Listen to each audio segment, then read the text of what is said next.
Buen día, República Oriental del Uruguay. Espero que te encuentres bien. Estamos en este día martes, ya 5 de noviembre del año 2024, un año clave para la República Oriental del Uruguay, dado que estamos en año electoral y ya rumbo a la segunda vuelta, a ese balotaje, bueno, que depara, digamos que cierto horizonte de incertidumbre por un lado, y por otro lado, de acuerdo a proyecciones de fidelización de votos, y según los resultados de la primera vuelta, todo indicaría que puede prevalecer la coalición de gobierno reeditando un próximo gobierno para la República Oriental del Uruguay y evitar de esa manera que el Frente Amplio retome el poder ejecutivo del Uruguay. Sería realmente catastrófico que el Frente Amplio retomara el poder ejecutivo de la República Oriental del Uruguay. Te voy a explicar por qué. Antes de esto te digo que estamos en CX30 Radio Nacional, 11:30 AM por aire, radionacional.com.uy por internet. Estamos en Facebook, ahora mismo saliendo al aire, en donde estamos. Esto me indica, por supuesto, el amigo Ramón Villa, quien está con nosotros en controles. Gracias, Ramón. Ramón Villa en controles me dice, bueno, recordá que estamos en vivo por Facebook, en donde estamos. Ese es el nombre de nuestro dominio en X, arroba en donde estamos, por Instagram, en donde estamos Uru, y nuestro canal YouTube, que es Mirá en donde estamos. Ingresá a ese canal. Ingresá, revisá lo que hay ahí. 5 años de tarea periodística desde Libertas, Uruguay, Fundación Liberal de la República Oriental del Uruguay, en defensa precisamente de la democracia representativa, de la república conjugada con la democracia, que es república democrática, representativa, y todo eso sustentado por una ingeniería, por un concepto y en definitiva por una ciencia, el Estado de Derecho. El derecho como ciencia sostiene desde hace ya muchísimo tiempo que es el Estado de Derecho el sustentador de una sociedad abierta, libre y con garantías para todos nosotros en calidad de individuos, en calidad de personas, dado que el epicentro, si vos querés, el epicentro imputacional de derechos y obligaciones, el centro del desarrollo del derecho, somos las personas. Somos ese centro de imputación de derechos y de obligaciones. El único centro de imputación de derechos y obligaciones es el individuo. No existen los derechos sociales, no existen los derechos sindicales, existen los derechos de las personas, sean estas físicas o jurídicas.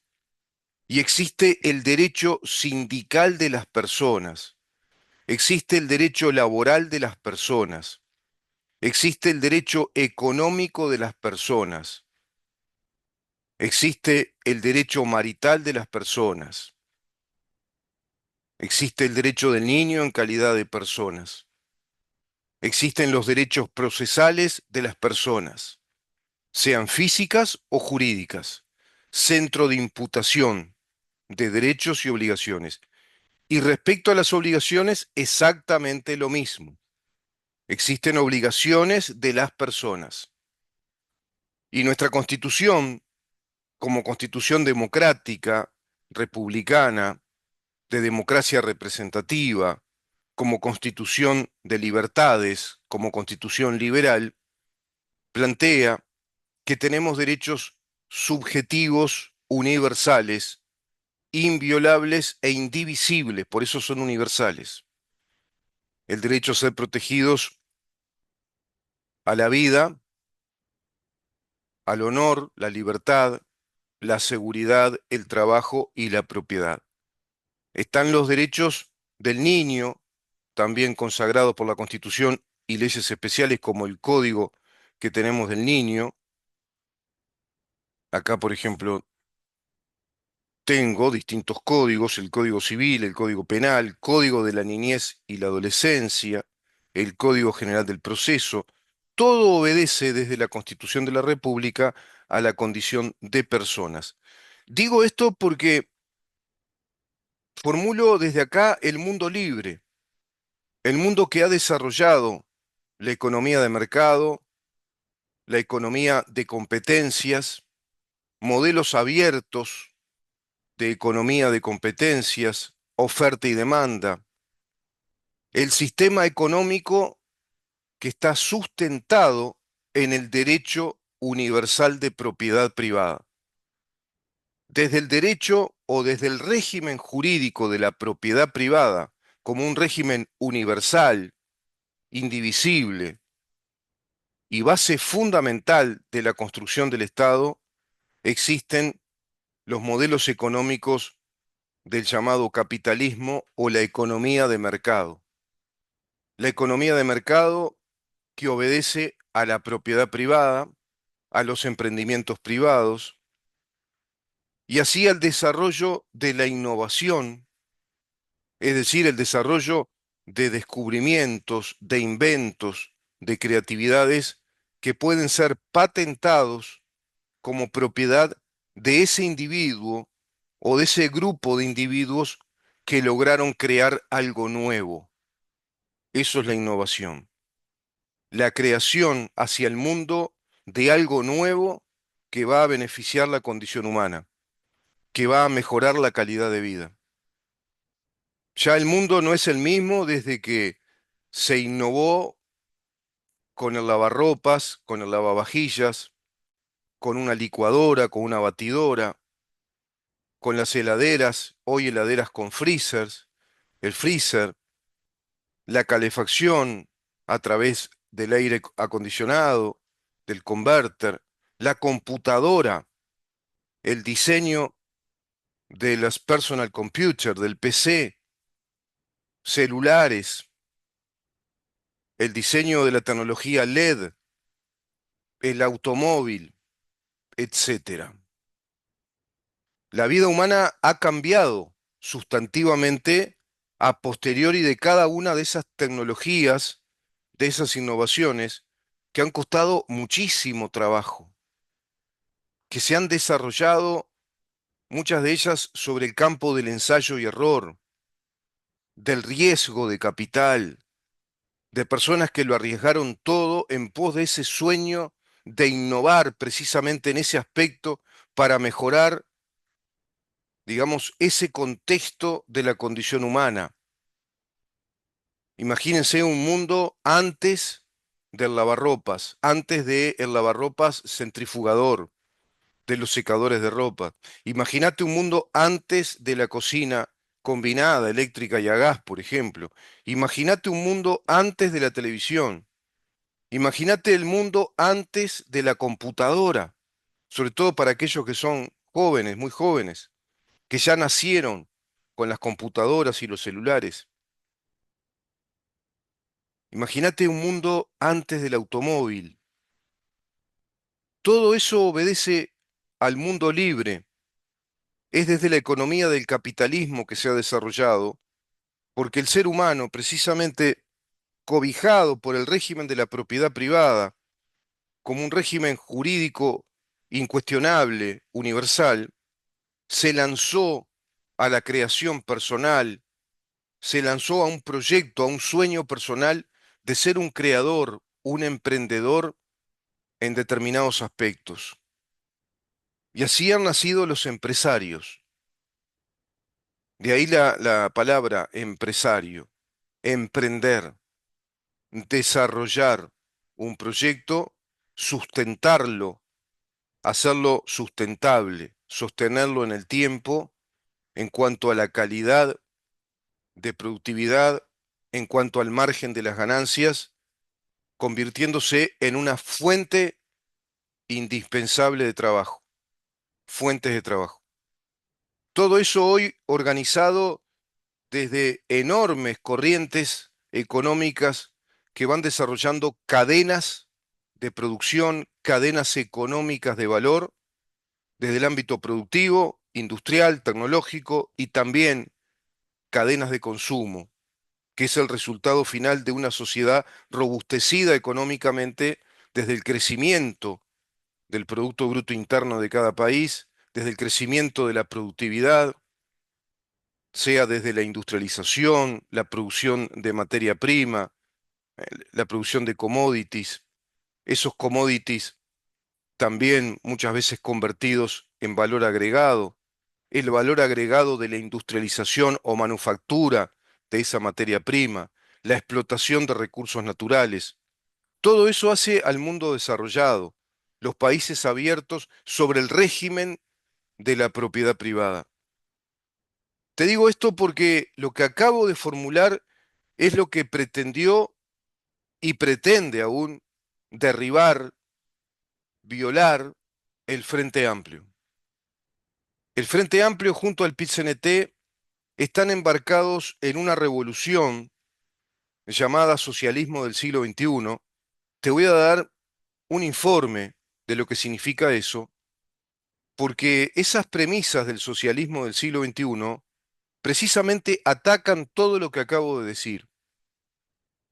El fundamento de esa revolución, la razón de ser, el leitmotiv de esa revolución hacia democracias populares, participativas, de liberación de los pueblos, como se dice en esa doctrina del socialismo del siglo XXI, creada por Heinrich Dietrich Stephan, un doctor en filosofía de origen alemán, integrante de la Escuela de Frankfurt, quien formó doctrinariamente a Hugo Chávez Frías, también a Fidel Castro, ya en su segunda etapa, y al propio Nicolás Maduro, ha formulado un proyecto nefasto para toda América Latina y el Caribe, que es el proyecto del socialismo del siglo XXI, que va a sentar sus bases programáticas, su doctrina socialista marxista-leninista, su doctrina de socialismo comunista, en ese documento del año 2005,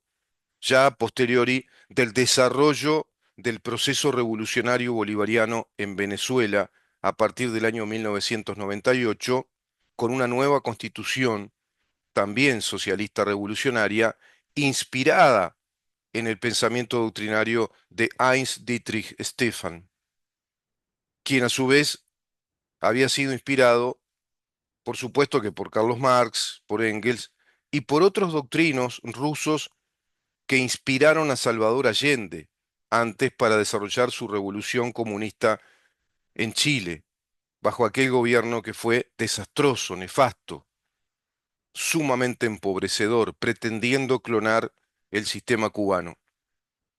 El Frente Amplio, junto al PCNT, plantean exactamente hacer lo mismo que Salvador Allende, que Hugo Chávez Frías, que lo que está sucediendo ahora en Venezuela y lo que formuló ese documento del año 2005 del socialismo del siglo XXI, porque es el documento oficial que sienta las bases o es el asentamiento doctrinario de una internacional que había que crear según Heinz Dietrich. Había que crear un organismo regional, contextual, ya continental, y se creó el Foro de San Pablo. Eso se hizo antes de ese documento, pero que ya venía perfilando bases programáticas desde aquella revolución bolivariana venezolana que va a consagrar la primera etapa de ese Foro de San Pablo que se creó en el año 1990 a instancias de Fidel Castro con Ignacio Lula da Silva, inspirados por el pensamiento revolucionario que propugnaba reeditar con algunos cambios, con revisiones críticas, como dicen ellos, con apuntes críticos, con ciertas flexibilizaciones, con un manejo del lenguaje un tanto diferente, pretendían reeditar el modelo soviético, el modelo del socialismo estatizador, básicamente, de los medios de producción, limitando hasta ir al extremo de eliminar prácticamente el régimen de la propiedad privada y a su vez eliminar la estructura democrática y republicana de la separación de poderes, la autonomía de los mismos y a su vez el control de los poderes uno para con el otro, para que no exista desborde ni concentración de poder. Todo eso buscaron reeditar con la caída de la Unión Soviética, cuando ya colapsaba, desde el año 86 al colapso final en el 89, y en el año 1992 se define ya Rusia como un país único, cayendo definitivamente todo el proyecto de la Unión Soviética y reapareciendo aquellos países que estaban sometidos bajo la colonización imperial de la Rusia soviética creada en el año 1922. Todo esto, toda esta monstruosidad, todo este régimen del terror, de la limitación de los derechos individuales, de la prohibición de los derechos individuales, de las libertades individuales, de la libertad de innovar, de crear, porque cuando en el mundo libre vos creás sobre la base de la propiedad privada, vos registrás, tenés una patente de invención que te otorga propiedad, derecho de propiedad. Cuando sos el inventor, digámoslo en criollo, el innovador. En el mundo libre, sobre la base de la economía capitalista, el innovador, el inventor, el creador, hace un registro de su patente de invención. Y eso te va a dar muchísimas regalías, derechos, ¿m? Derechos de patente de invención, registro de la marca, si querés, le das una marca, le das un nombre, registrás el diseño tecnológico y todo ese diseño tecnológico, es decir, toda la estructura técnica de una invención, un automóvil, una nueva tecnología para celulares, lo que fuere, hasta la invención de un nuevo sistema de marketing, eso más el nombre, más la logografía, la tipografía, el registro de marca, la patente de invención, los planos técnicos o tecnológicos, todo eso es un know-how. Todo eso es propiedad, propiedad privada.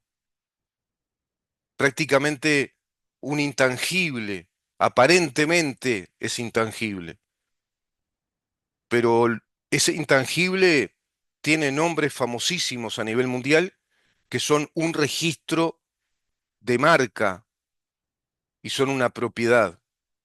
Las grandes firmas mundiales que todos conocemos tienen todo este proceso de registros de marca, de invención, tecnología, la tecnología en la elaboración de un alimento, de un medicamento determinado, de una tecnología automovilística o de electrodomésticos, lo que fuere. Lo mismo para la industria pesada, para la industria de insumos, que son maquinaria y tecnología hacia la industria. El socialismo del siglo XXI es enemigo de todo esto, combate todo esto y su leitmotiv, su vocación es combatir el régimen de la propiedad privada. Y eso es lo que está haciendo el Frente Amplio con el PICNT. De eso se trató el plebiscito del PICNT, que afortunadamente fue rechazado por una abrumadora mayoría del 62, prácticamente 6%. El 62% de los uruguayos, con sabiduría, con sentido común, con capacidad de discernimiento aún, le dijeron que no a ese modelo socialista que combate la propiedad privada, que combate el derecho a la propiedad privada, que combate el concepto del derecho universal, indivisible y único de propiedad privada, como lo establece la Constitución de la República. Porque los uruguayos en ese 62,6% entienden que si perdemos el derecho de propiedad privada, si perdemos el derecho fundamental y universal de propiedad privada, si perdemos la seguridad jurídica del derecho de propiedad privada, perdemos todas las posibilidades de ser un país viable, sustentable, porque perdemos nuestras libertades.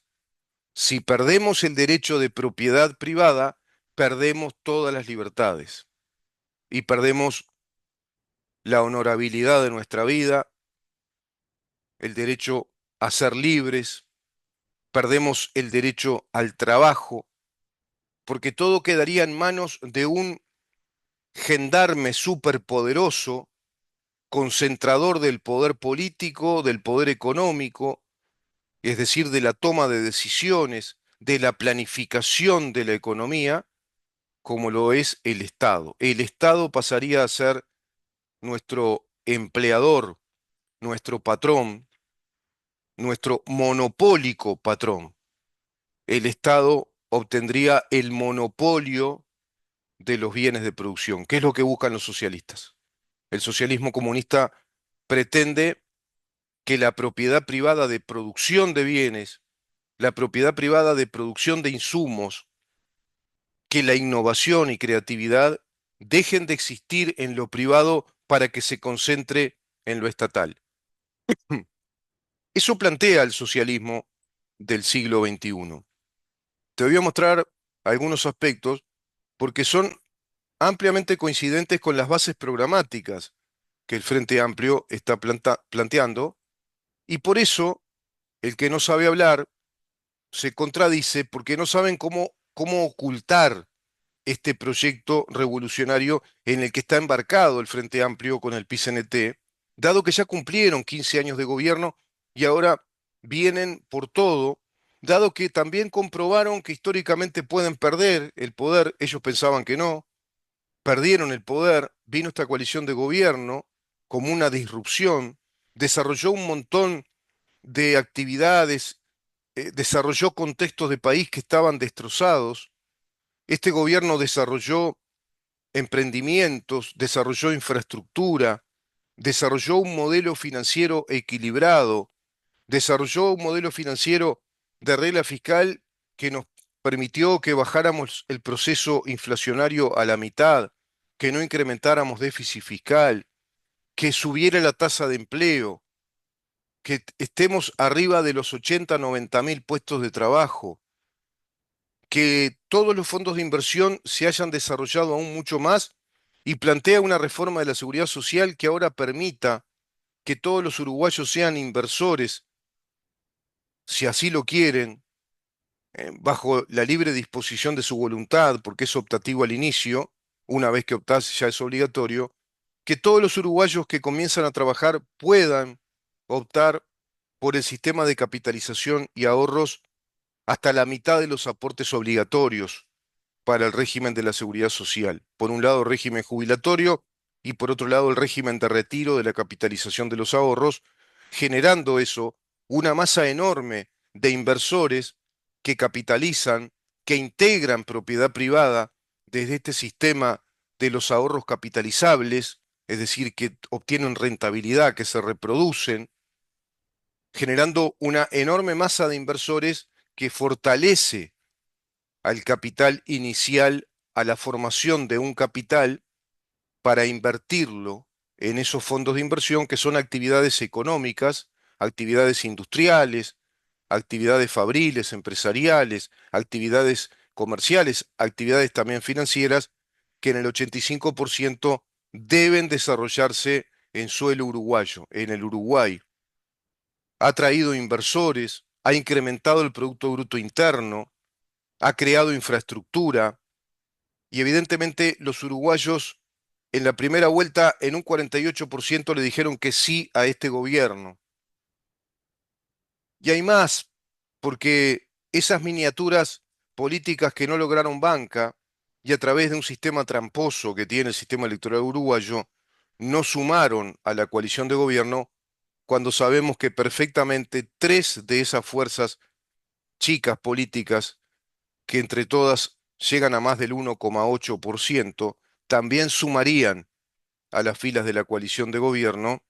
Estamos hablando prácticamente de un 50%, 49, casi 50% de uruguayos que le dicen que sí a la coalición de gobierno y le dicen que no al Frente Amplio. Así como un 62% y más, un 62,6% prácticamente, le dijo que no al plebiscito comunista del PCNT que pretendía, por vía constitucional, eliminar el derecho de propiedad, eliminar la propiedad financiera, eliminar la propiedad también industrial, edilicia, tecnológica de las empresas instaladas sobre la base de esos fondos de inversión y el sistema de capitalización de ahorros.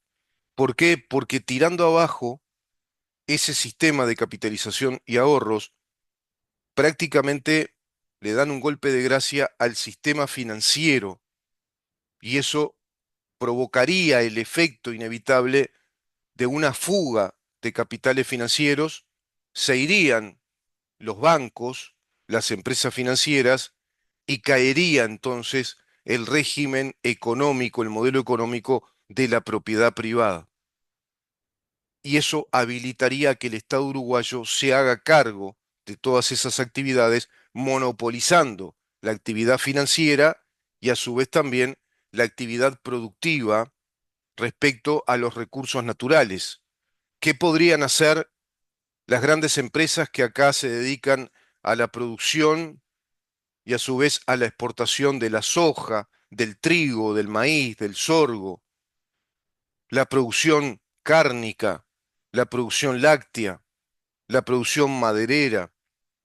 ¿Qué harían esas empresas privadas si cae el sistema financiero? Eso es lo que buscó hacer el PCNT con este proyecto comunista, inclusive pretendiendo que la Constitución dispusiera en el artículo 67 la eliminación del sistema de la capitalización de los ahorros y a su vez la eliminación con efecto retroactivo de todos los derechos de propiedad ya generados bajo el régimen de tres leyes de la seguridad social, violando groseramente la inviolabilidad del derecho de propiedad como un derecho universal y fundamento de nuestra patria, según el artículo 7 y los artículos 32 y 36, así como la ley de interés nacional, que es la ley de protección a las inversiones, a través de la cual Uruguay está muy comprometido, que es la ley 16.774. Al hacer caer eso, caería todo el sistema de inversiones, caería el sistema privado, el sistema de propiedad privada para las grandes producciones, porque lo que procuran los regímenes comunistas es obtener los medios de producción, concentrar los medios de producción en el poder ejecutivo, estatizando los medios de producción, estatizando los grandes medios de producción que son hoy propiedad privada. Por lo tanto, el Estado se haría cargo, como pasó en Venezuela, de la producción de los recursos naturales. Por ejemplo, de todo lo que nombré, de los granos, de las carnes, de la producción láctea, de la producción hídrica, de todo lo que hace la producción de energía. Eso es lo que hacen siempre los gobiernos comunistas. Concentran todo lo que obedece a la producción de energía, recursos naturales y también al sistema financiero, que lo estatizan, con el famoso el predicamento de la nacionalización de la banca. Ahora en el programa del Frente Amplio, en las bases programáticas, hablan de la nacionalización del sistema de recursos financieros, darle más dotación al Estado. Hablan de darle más dotación de recursos económicos al Poder Ejecutivo. Hablan de un Poder Ejecutivo más fortalecido en recursos económicos por la vía impositiva y por la vía de la confiscación, que no lograron, afortunadamente. Así que muchísimo cuidado el 24 de noviembre, porque ese es el proyecto del Frente Amplio, el socialismo del siglo XXI, que es un concepto originalmente formulado en 1996 por el sociólogo alemán Heinz Dietrich Stephan, que surgió como producto de la reflexión sobre el socialismo soviético oriental del siglo XX, precisamente. El término adquirió difusión mundial desde que fue mencionado en un discurso por el entonces presidente de Venezuela, Hugo Chávez Frías el 30 de enero del 2005 desde el Quinto Foro Social Mundial. Según la concepción original de Heinz Dietrich Stephan, el socialismo del siglo XXI sería la cuarta fase del desarrollo del movimiento socialista en la cual se superan los proyectos fallidos de estatización del siglo XX. ¿Se dan cuenta?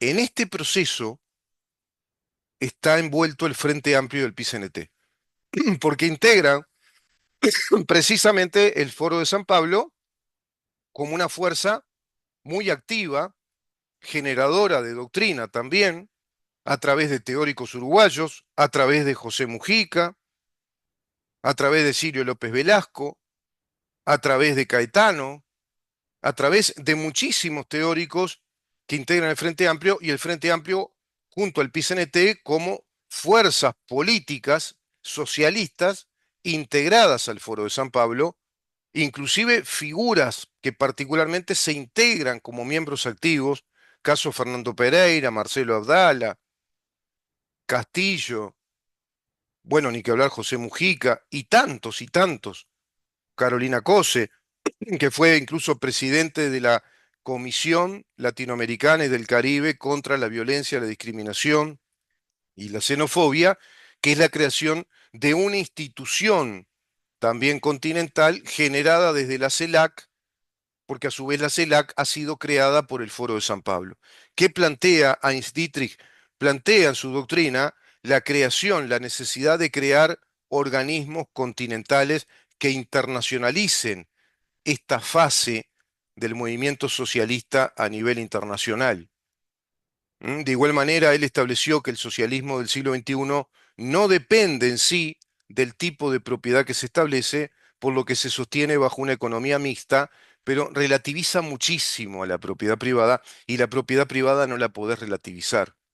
El derecho de propiedad privada no puede ser limitado, relativizado, llevado a una expresión prácticamente mínima, porque deja de existir. El derecho de propiedad existe o no existe. Es como la libertad. No te pueden decir, hasta acá tenés libertad, acá ya no. Hay libertad para esto y para esto, en esto no. Eso es la relativización de los derechos que en la concepción liberal, en la concepción occidental de una sociedad abierta, democrática y republicana, desde un Estado de Derecho, son derechos universales, son derechos generales, universales, sin limitación alguna, como derecho, el derecho a la libertad, el derecho a la vida, el derecho al honor, el derecho al trabajo, el derecho a la propiedad. Nadie puede ser privado de estos derechos. Artículo 7, derecho de propiedad. Nadie puede ser privado de este derecho. Nadie, bajo ningún concepto, no puede ser limitado el derecho de propiedad. Nadie, ni el derecho de propiedad puede ser limitado en nada, porque es un derecho universal. Esto plantean los socialistas del siglo XXI, van desarrollando ciertos matices, discrepancias internas. Se establece en este documento que el propio Dietrich afirma que el socialismo del siglo XXI tiene 200 años de evolución, dice este anormal, de evolución, como si hubiera ocurrido algún proceso realmente de desarrollo, de evolución en las sociedades comunistas, cuando ha sido todo un desastre. Son poblaciones sometidas a la miseria, a la falta de libertad, al ultraje, a la prepotencia del Estado y al fracaso, el fracaso rotundo, empíricamente comprobado, el fracaso que significa modelizar la economía desde el Estado propietario, el Estado patrón, el Estado empresario. El Estado no es innovador. El Estado no tiene, digamos, pretensiones de crecimientos personales. El Estado no tiene la voluntad de desarrollarse como una persona. El Estado no es nada, es una entelequia, una abstracción. ¿Qué es el Estado? Somos todos nosotros. No es una persona. No tiene voluntad propia.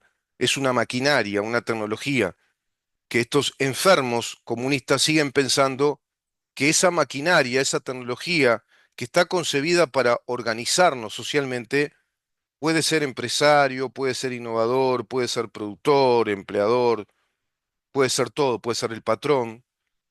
y así se arma el desastre, como pasa en Venezuela, en Cuba, en Nicaragua, en Corea del Norte, como sucedió en la Unión Soviética. Bueno, habla de la fase fundacional del socialismo utópico, después de la madurez del socialismo científico de Marx y de Federico Engels, de la fase práctica del socialismo del siglo XX, que fue lo que aplicó la Unión Soviética, el desastre total, con 120 millones de muertos programados desde el plan de los gulags de Stalin, el socialismo del siglo XXI en sí, superando los fracasos de la estatización, y se sigue hablando de la estatización y concentración de medios como ha sucedido en Venezuela. Todo esto trae bajo la manga, bajo el brazo, y está en las bases programáticas del Frente Amplio. Lean las bases programáticas del Frente Amplio, es este escandaloso y lamentable proyecto, este proyecto Halloween, este proyecto monstruoso del socialismo del siglo XXI, es lo que pretende desarrollar el Frente Amplio en el gobierno. Por eso, una vez fracasado el plebiscito comunista del PCNT, a los pocos días ya comenzaron a hablar de que si son gobierno van a reinstalar el tema y a legislarlo, a legislar precisamente la violación de la seguridad jurídica del régimen universal de la propiedad privada. El que no sabe hablar, por ejemplo, llega a manifestar eso, Gabriel Odone, montón de referentes del Frente Amplio, Marcelo Abdala y sobre todo Alejandro Sánchez, el Pacha Sánchez, representando a la 609, la lista oficial del MLN.